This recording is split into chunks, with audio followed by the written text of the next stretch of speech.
José Toro Hardy es economista, es catedrático, ha sido director de PDVSA y de la Corporación Venezolana de Fomento, un elemento brillante y además excelente persona, sumamente culto y además conocedor de los triunfos y los fracasos de la sociedad venezolana. El más reciente trabajo publicado de él se llama El mensaje, es un mensaje a García, que empieza así: el panorama político de Latinoamérica se está complicando, volvamos atrás las páginas de la historia para entender lo que hoy ocurre. Habla de la Segunda Guerra Mundial y los acuerdos de las potencias triunfadoras. Habla de cómo se dividió el mundo fundamentalmente en dos: lo que le correspondió a la Unión Soviética y lo que le correspondió a los países democráticos occidentales. Habla del derrumbe de la Unión Soviética, el fracaso de la Unión Soviética, el fracaso económico, en lo que se llamó, después de lo que se llamó la Guerra Fría, y de las esperanzas que tenía el mundo con la disolución de la Unión Soviética. De hecho, Fukuyama, un filósofo japonés, dijo que era el fin de la historia.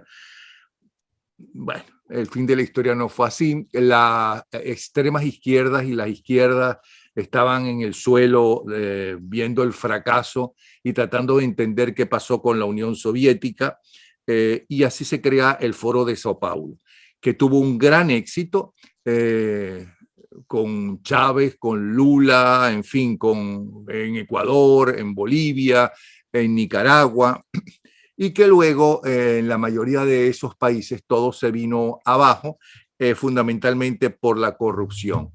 El caso de Fidel Castro pasó de ser un héroe durante décadas y décadas a la mayor parte del mundo abrir los ojos y darse cuenta que es un tirano. Sin embargo, todavía no se le considera tirano, ni tiranía, ni dictadura a Cuba en buena parte de los países del mundo, y se está pidiendo. Inclusive Carlos Sánchez Berzaín acaba de publicar un artículo que dice, bueno, ¿hasta cuándo las democracias no van oficialmente a reconocer que en Cuba hay una dictadura?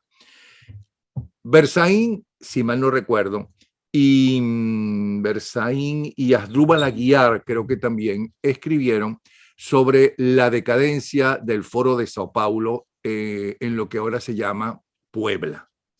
Sin embargo, no pareciera que hay ninguna decadencia. Por el contrario, lo que se siente es el regreso, unas veces porque fueron buenos los gobiernos en cuanto a sus medidas, pero no convencieron a la gente y no supieron dar una buena transición, como es el caso de Macri en Argentina, transición del populismo a medidas que a la larga y en años iban a hacer de los ciudadanos un país mejor y una vida mejor, que es lo que le interesa a la gente, vivir mejor.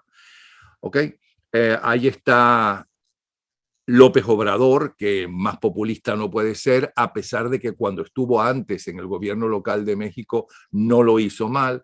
Ahí está el regreso de la gente de Evo Morales, de la gente de, ¿cómo se llama?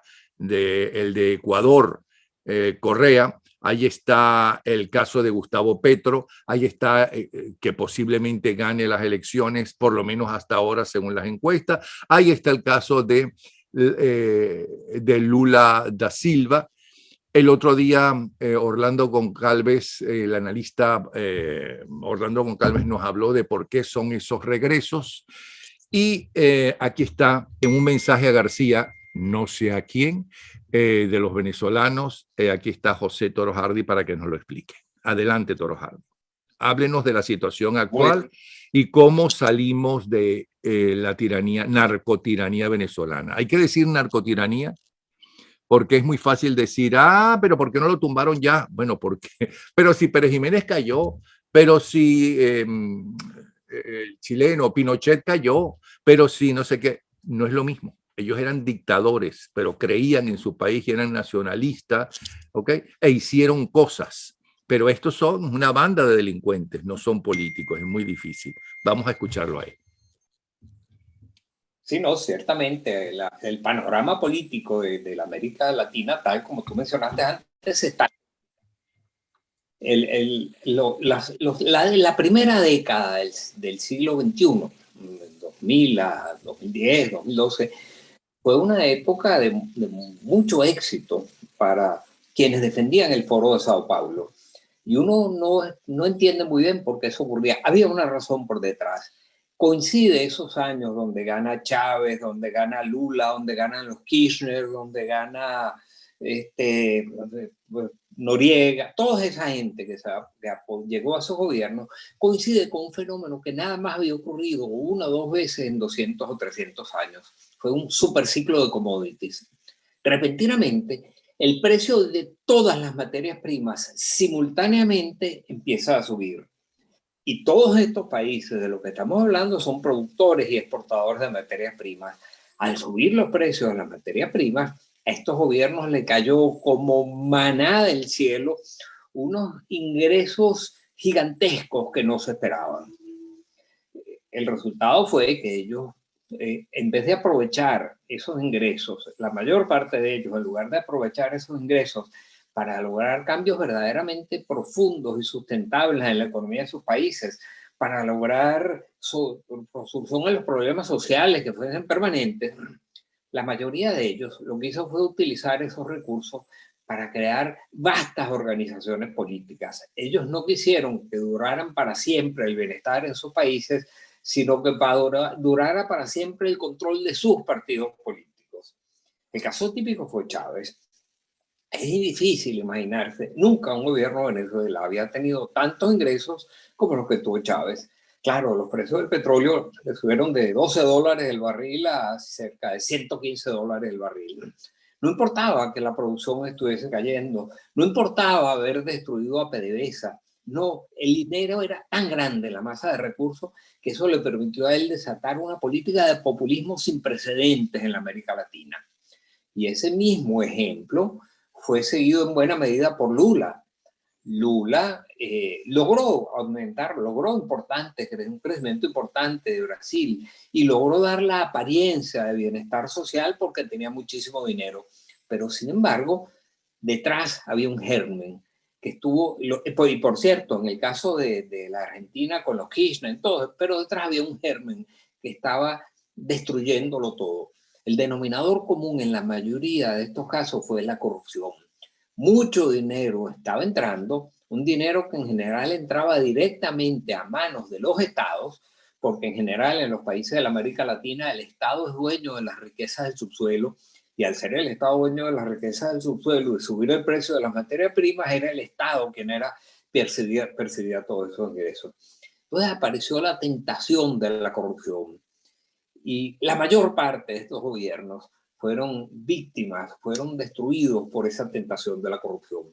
En el caso de Venezuela, ni se diga, eso no tiene precedentes. Pocas veces en la historia de la humanidad ha habido una corrupción tan dura, tan cruda, tan descarada como la que ha habido en Venezuela.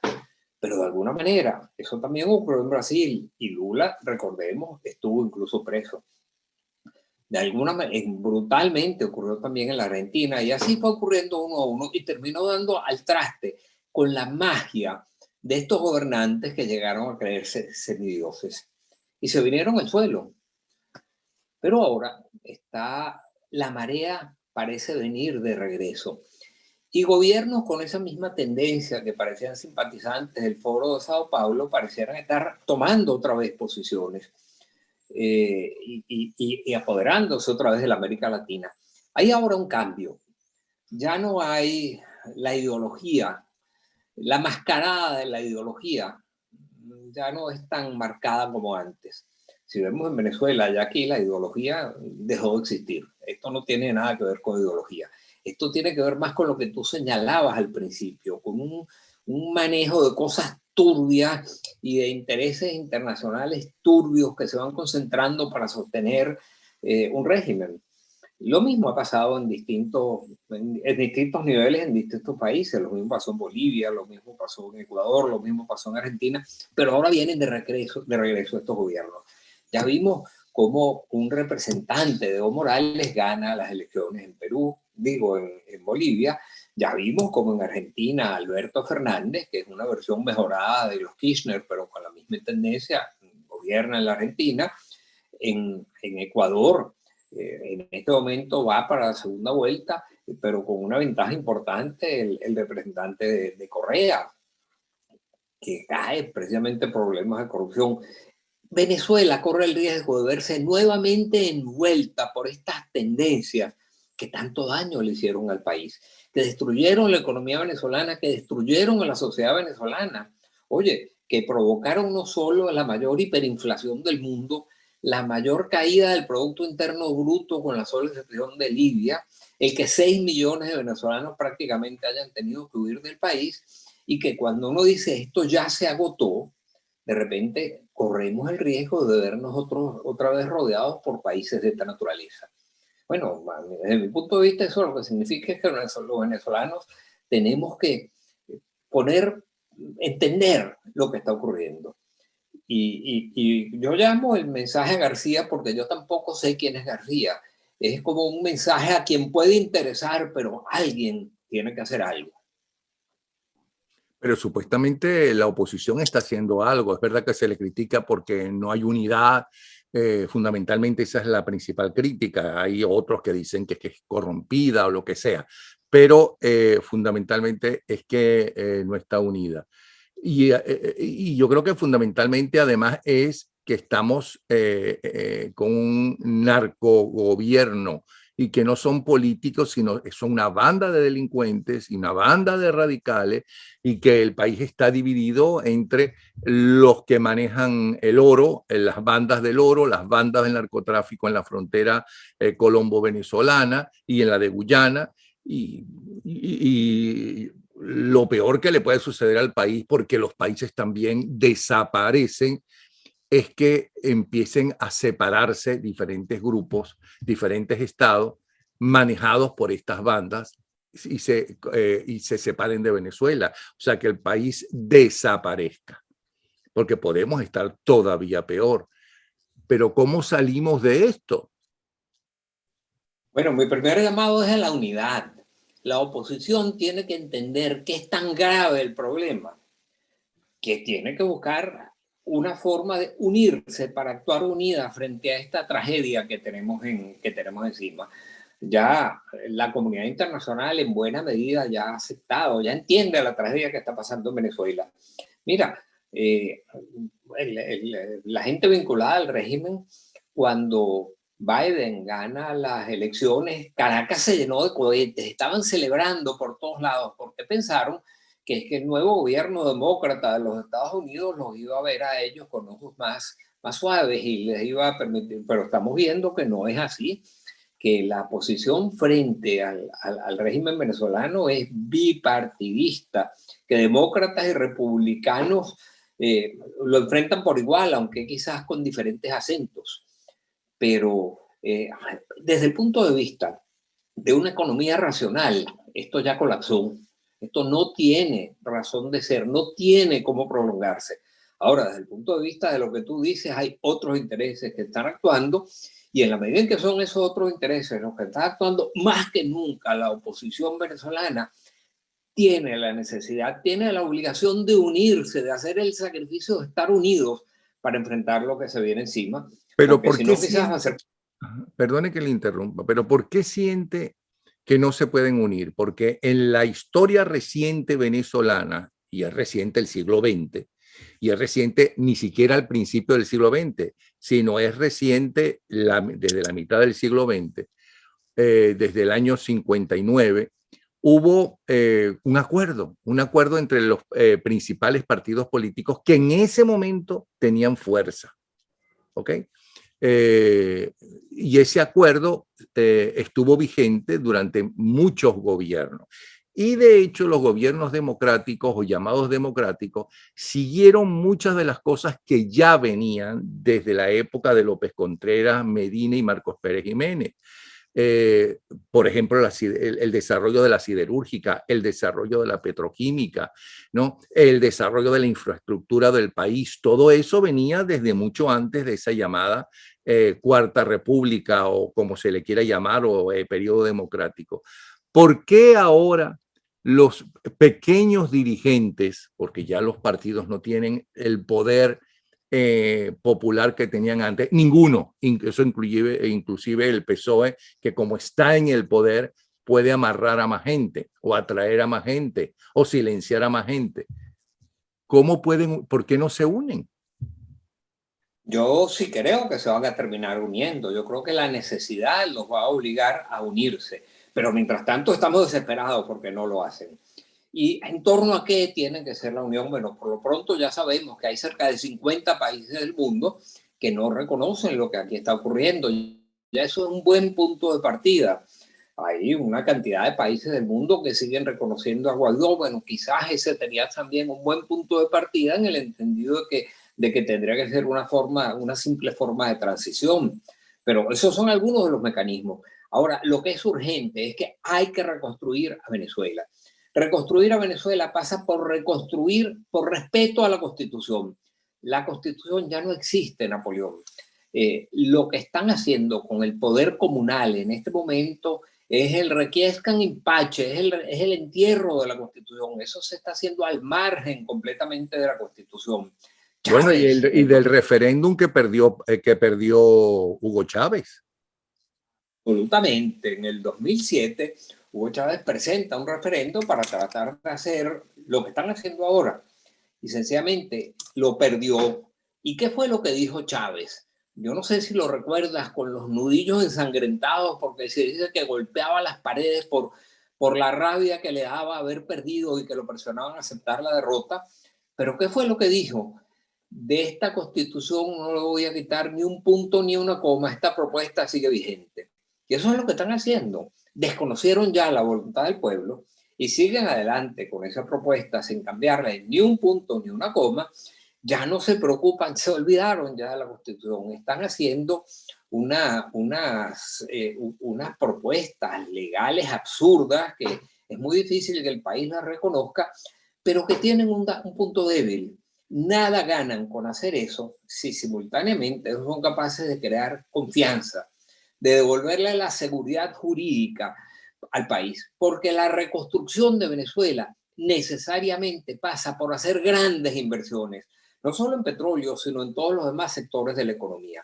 Y lo que están haciendo es la negación de la seguridad jurídica. Ellos podrán hacerlo y podrán mantenerse con eso en el poder, yo creo que por algún tiempo, no mucho, por cierto, pero lo que no serán capaces es de reconstruir la economía porque ningún inversionista que vaya a hacer una inversión importante, todos hacen previamente lo que se llama su análisis jurídico para ver si hay seguridad jurídica o no, las garantías que existen, el debido proceso.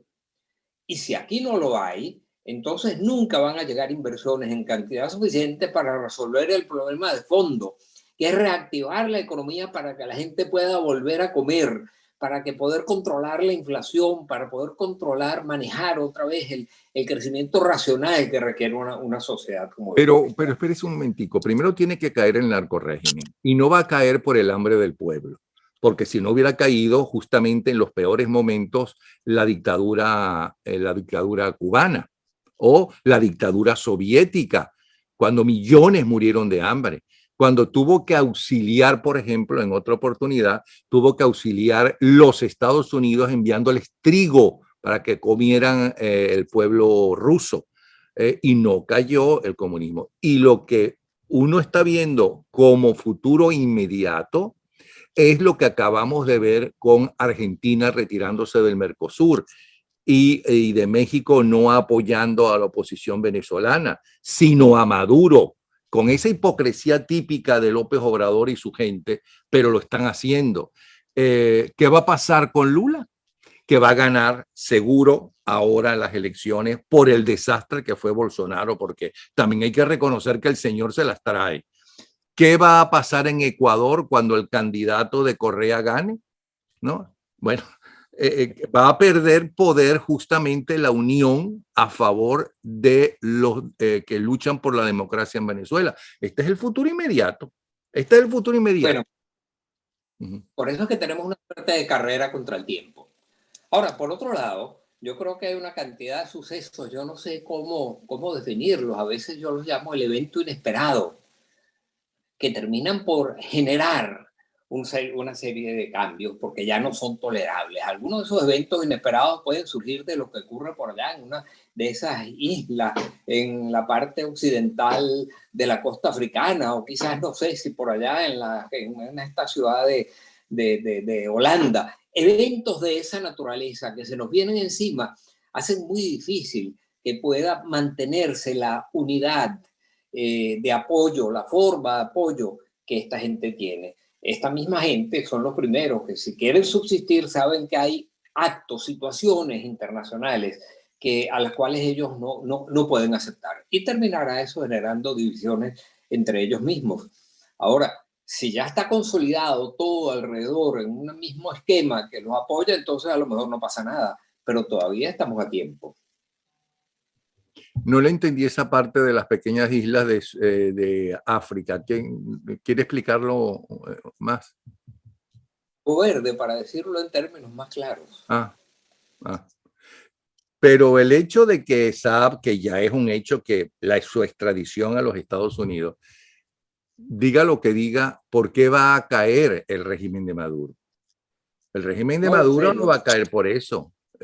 Y las bandas de narcotraficantes, que ya se habla inclusive no solamente de las bandas de narcotraficantes colombianos, sino mexicanos, ¿no? Ya se habla inclusive, ayer o antes de ayer fue la denuncia en NTN 24 de que hacen soldados rusos disfrazados, ¿no? Como soldados rusos, igual que pasó en Cuba, que fue invadida y tenía sus soldados rusos allí, ¿no? En la época, en los años 60. ¿Por qué va a caer? Sí, sí, sí. No, yo lo que pienso es que empiezan las luchas de poderes internas entre ellos mismos, porque hay cosas, fíjate que lo que pueda ocurrir, por ejemplo, en La Haya, yo te garantizo que muchísimos de ellos sencillamente no quieren ver, no quieren correr el riesgo de ser sometidos a acusaciones que no prescriben. Entonces ese es un momento donde entre ellos mismos pueden surgir divisiones y cambios y situaciones que no sabemos cuáles son, pero sabemos que son desestabilizantes para su proyecto. ¿No siente que como buenos seres humanos, porque todos nos pasa unos más, otros menos, nuestros dirigentes, tanto los asesinos del régimen como los luchadores por un país democrático, viven en una burbuja? O sea, no Sí, ven una Venezuela diferente a la que pueda ver, por ejemplo, que ayer lo mostrábamos, los testimonios de la gente que le saquearon sus casas en Apure, ¿no? Y que tuvieron buena parte de ellos que huir, así como antes los colombianos lo hacían huyendo para Venezuela por las bandas terroristas colombianas, ¿ok? Del FARC y el ELN. Ahora pasa lo contrario, ¿ok? Que ellos no escuchan eso, que eso no es tan importante, que hay otras cosas diferentes y que ellos son políticos. Igual que los gobernantes del resto del mundo, los políticos, bueno, entonces vamos a seguir con los diálogos. Esa es la cosa de los políticos. ¿Qué pasó en Afganistán? ¿Por qué siguen los muertos y los asesinatos y dictadores horribles en África y en otros países y en otros continentes y no intervienen para nada las Naciones Unidas? ¿Para qué sí. sirven las Naciones Unidas desde el punto de vista de mejorar los gobiernos del mundo? Porque en otras cosas sí ha servido, pero no en lo fundamental. No ayudan, okay, para nada en concreto que se dé en el cambio de las grandes masacres normalmente, o cuesta muchísimo. Bueno, cuesta muchísimo. Normalmente al final siempre ocurre algo y normalmente al final siempre intervienen. Pero en el camino se vuelve realmente terrible para la gente, para el nivel de vida de la gente, para lo que tiene que vivir la gente.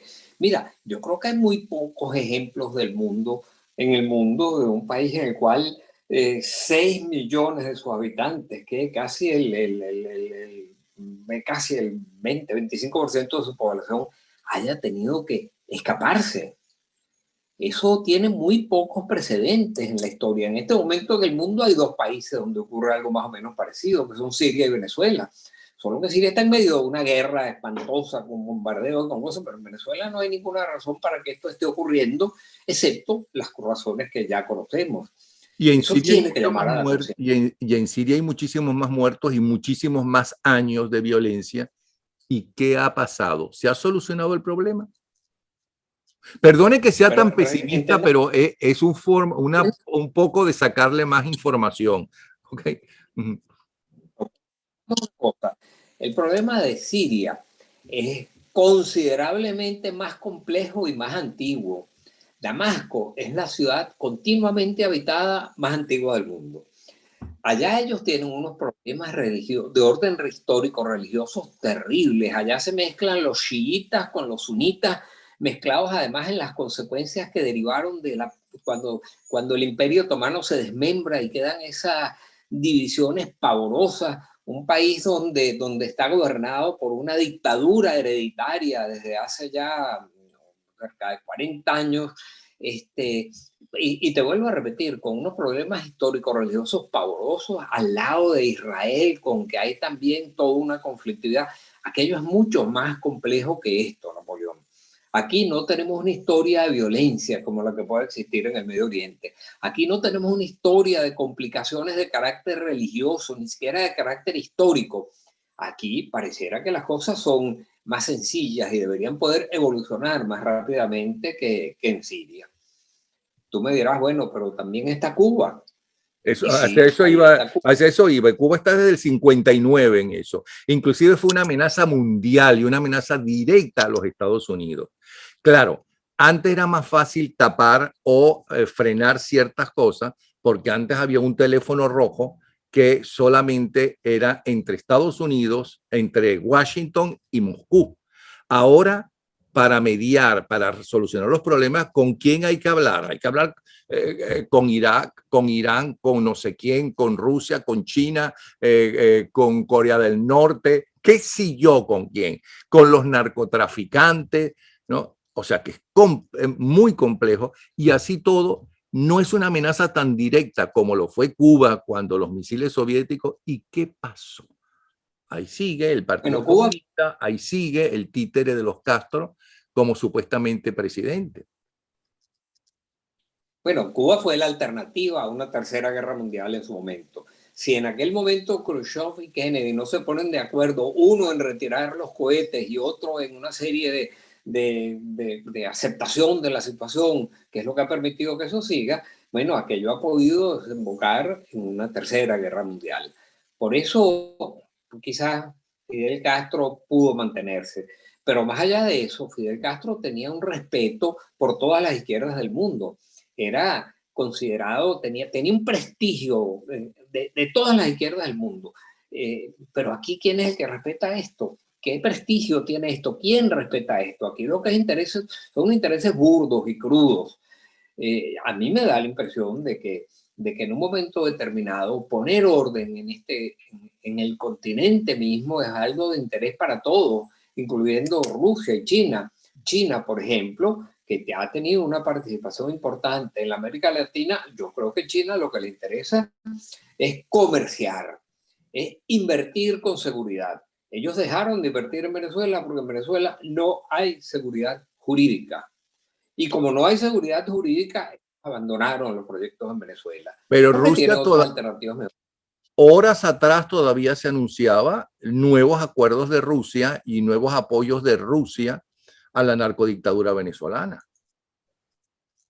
El caso de Rusia es diferente, pero Rusia es un país con unos problemas internos pavorosos. Rusia, recordemos que Rusia es un país tan dependiente del petróleo como lo era Venezuela o como lo es Venezuela. Rusia es un país inmenso en territorio, pero la economía de Rusia es muy similar a la economía de España. Y si lo vemos como Producto Interno Bruto, probablemente es similar o menor que el de España. Rusia tiene problemas en todas sus fronteras, tiene los problemas de sanciones de la Unión Europea que derivan de los problemas en Ucrania, por todas partes, tiene parte de su territorio con los problemas mezclados del Islam, los problemas con Chechenia, en fin, la situación de Rusia es mucho más compleja. Rusia es un país pobre con armas atómicas y pretende chantajear al mundo precisamente porque tiene armas atómicas. pero Rusia no está en condiciones de apoyar a nadie, no tiene la fuerza que pudo tener cuando Khrushchev apoyó a Fidel Castro. Hoy en día Rusia no tiene esa fuerza. Ahora, todo depende de la voluntad que haya en el otro bando para enfrentar eso. Y todo depende de la voluntad que tengamos los venezolanos para unirnos, para propiciar un cambio en el país. Pero lo que sí no hay es ninguna posibilidad de que esto resuelva sus problemas económicos y mejore el nivel de vida de la gente si aquí no hay un cambio de 180 grados en el modelo económico.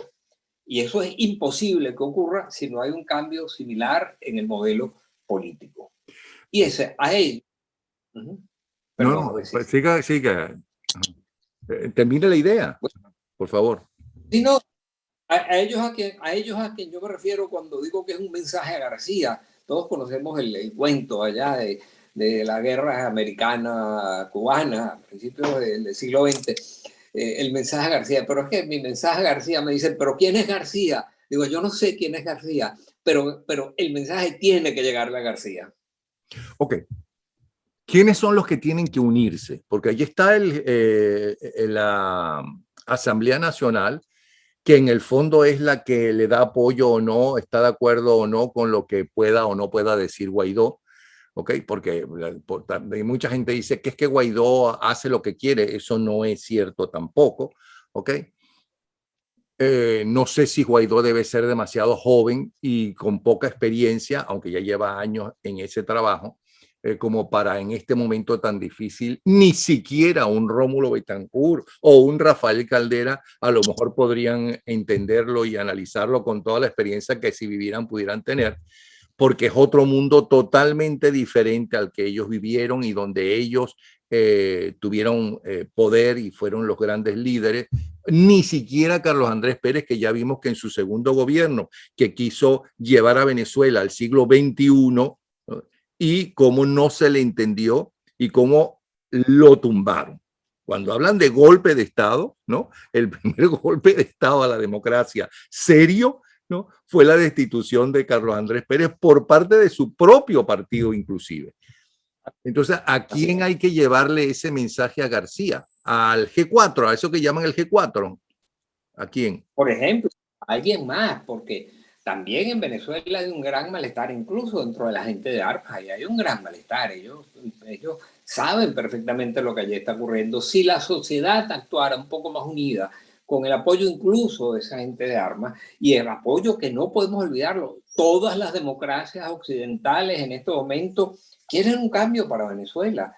Ahí tenemos a la Unión Europea como a su manera, quizás un poco diferente que la de Estados Unidos, pero ahí tenemos a Estados Unidos, todo lo que es el Grupo de Lima, todo lo que es la OEA, todo lo que es la Unión Europea, y ese es el ámbito en el cual nosotros nos desenvolvemos geográficamente. Nosotros somos un país occidental, estamos ubicados en el hemisferio occidental, somos un país judeocristiano, con una historia judeocristiana. Nosotros no tenemos nada que ver con el Islam. Nosotros no podemos estar involucrándonos en los problemas de Irán, con los problemas de Israel. No, esos no son nuestros problemas. Nuestra historia no está vinculada a eso. Y si de repente nos quieren vincular a China, mucho menos está vinculada nuestra historia a China. Nuestra historia está vinculada hoy en día fundamentalmente a las democracias occidentales. Como los cubanos no estaban vinculados a la historia rusa y ahí los tienen. Sí, señor, porque en ese momento pareciera que para Rusia fue muy importante. Rusia estaba en el apogeo de su poderío militar y en el apogeo de su poderío económico. No lo está ahora, pero en aquel momento sí lo estaba. Y para Khrushchev, tener una plataforma casi a la vista de las costas americanas, donde en un momento determinado pretendió instalar cohetes que alcanzaban todo el territorio de los Estados Unidos, quizás con la sola excepción de por allá, por el pegado de la frontera occidental con Canadá en Portland o algo por el estilo. Prácticamente todo el resto del territorio americano quedaba amenazado con esos cohetes en Cuba. Eso era para la Unión Soviética de aquel entonces un arma poderosísima. Pero ¿cuál es el arma poderosa que ofrece Venezuela? El arma poderosa en este momento es para unos que están haciendo negocios sucios como los que tú mencionas, pero no, geopolíticamente no tiene la importancia que podía tener Cuba en aquel momento. Ahora bien, y perdone que le insista, en un diálogo, que es lo que hasta ahora ha querido, por ejemplo, los políticos que apoyan a Venezuela, ¿okay? En un diálogo, eso incluye, por cierto, los países limítrofes, que son los que sufren en primer lugar toda la cantidad de venezolanos que se han ido todos al mismo tiempo, porque es verdad que millones de colombianos han ido a Venezuela a lo largo de las décadas, cuando Venezuela era eso que llaman en Estados Unidos el sueño americano. El sueño americano era el sueño venezolano, que es muy diferente. ¿Ok? Entonces, ni siquiera ellos, da la impresión, ¿no?, están de acuerdo con una injerencia militar, sino llegar a acuerdos en diálogo. ¿Qué se le puede ofrecer a Maduro, a Diosdado Cabello y a todos esos asesinos, ¿no?, como para que digan, ok, me voy? Es decir, ¿puede la justicia norteamericana quedarse callada después que internacionalmente ha dicho que son unos narcotraficantes y que están buscados y que le pusieron precio a su cabeza? ¿Puede la Corte Penal Internacional hacerse la pendeja y decir, no, no, no, entonces vamos a alargar esto hasta que ellos se mueran, ¿no?, y que puedan vivir ¿dónde? ¿En Cuba? No lo creo, porque si no quisieron recibir el 12 de abril a Chávez Frías y su dinero, ¿ok?, no, y llamó Fidel Castro a la máxima autoridad española a ver si allá lo recibían, ¿ok? ¿A dónde? A Túnez, a Moscú, a la China. ¿A dónde? ¿Qué se le puede ofrecer a esos asesinos que están buscados internacionalmente en un diálogo, por un lado? Otro lado, unas elecciones. Ellos van a entregar, ¿no?, el poder por unas elecciones. No han demostrado que es todo lo contrario ya desde la época de Chávez Frías. Chávez Frías no hay que solamente ganó la primera vez y por una minoría, por cierto, que porque la mayoría no fue a votar. Y ahora hablan, nadie votó por Chávez Frías, ¿ok? Y la mayoría no fue a votar, porque ahora nadie votó por Chávez Frías. Todo el mundo, y nadie fue de centro izquierda, o sea que nadie fue ni Adeco ni Copellano, ¿no? Todos son de derecha y extrema derecha, ¿ok? ¿Qué se le ofrece? O sea, si no es por elecciones y no es diálogo, ¿cómo salir de ellos? Fíjate lo que yo creo. Yo creo que es que el problema viene por división interna de ellos mismos. Yo creo que ellos mismos los que se van a dividir, los que pueden verse enfrentados a problemas como los que mencionamos antes, donde llega un momento en que ellos no quieren verse también amenazados, como se pudieran ver amenazados algunos. Ahí es donde yo creo que pueden surgir divisiones internas. Y a partir de esas divisiones internas de ellos es donde habrá mucho que pueda ocurrir en Venezuela. Pero para que se produzca un cambio tiene que partir por las divisiones internas de ellos, por el apoyo de la comunidad internacional, por lo que sea, por la unión de los de la oposición, y cosas de ese tipo. Y bueno, y los eventos especiales, los eventos esos que ocurren, que en algún momento puedan ocurrir. Yo creía, por cierto, hace muchos años, que un evento especial que iba a ser detonante de cambios habría sido la muerte de Chávez Frías, y no lo fue. Pero yo creo que la historia depara otros momentos que son también detonantes de cambios. Bien interesante. Entonces, ¿nos puede resumir cuáles son las condiciones para el cambio de nuevo? Porque ese puede ser el gran titular de toda esta conversación. Y perdone que haya sido tan pesimista. Usted sabe que yo lo respeto, lo admiro y lo quiero desde hace muchísimo tiempo. Pero yo creo que es que la gente está harta de que le digan, ay, tienen que unirse y no se unen, ¿ok? Tienen que luchar contra la corrupción interna y la corrupción no solamente dentro de algunos de los dirigentes democráticos, porque no son todos, si es que hay algunos, ¿no? Se necesitan pruebas para eso, pruebas verdaderas, ¿ok? Y espero que si los hay, ¿no?, después que caiga el régimen vayan a ser enjuiciados y vayan presos, ¿ok? Sea quien sea. Pero entonces, ¿cuáles serían, según su punto de vista, lo que usted cree, ¿no?, que se necesita fundamentalmente para el cambio, para que Venezuela empiece a incorporarse en el siglo XXI? Porque nos está pasando igualito que la incorporación tardía de Venezuela al siglo XX. Exactamente igual nos está pasando. ¿Okay?